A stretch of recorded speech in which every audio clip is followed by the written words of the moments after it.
Chaque jour, Charles et Carole vous présentent la leçon de l'école du sabbat.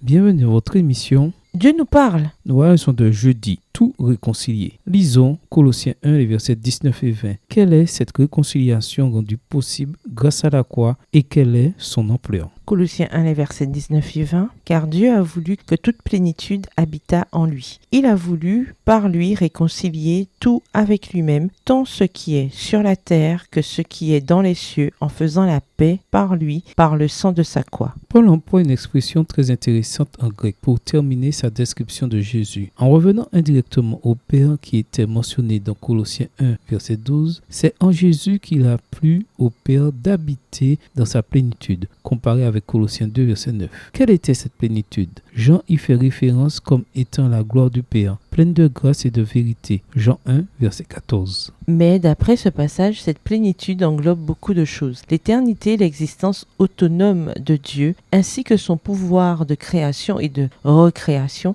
Et surtout, elle met en évidence sa sagesse dans la victoire sur le péché et la mort par le biais le plus inimaginable, la croix. Il a ainsi transformé cet objet de déshonneur en un témoignage de son amour éternel pour chaque créature. Car Dieu a tant aimé le monde qu'il a donné son Fils unique pour que quiconque met sa foi en lui ne se perde pas mais ait la vie éternelle. Jean 3, le verset 16.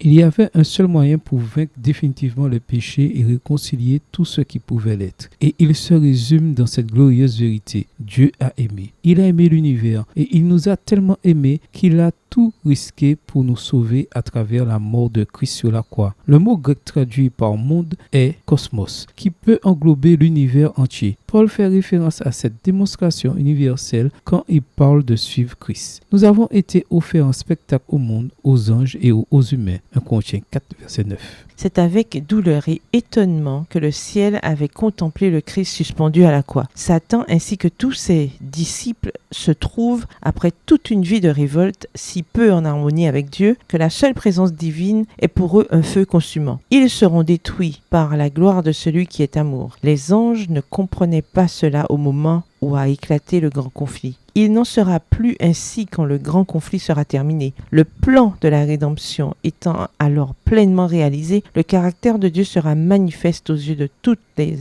intelligences créées. Les anges avaient donc de bonnes raisons de se réjouir en contemplant le Sauveur sur sa croix. Quant au Christ, il comprenait parfaitement les résultats du sacrifice accompli sur le calvaire. Il embrassait toutes ces choses de son regard quand, sur la croix, il s'écria « Tout est accompli ». Extrait du livre Jésus-Christ au chapitre 79, aux pages 685 et 689, livre écrit par Ellen G. White. Au revoir. Et à demain si Dieu veut. Dieu nous parle. Chaque jour, Charles et Carole vous présentent la leçon de l'école du sabbat.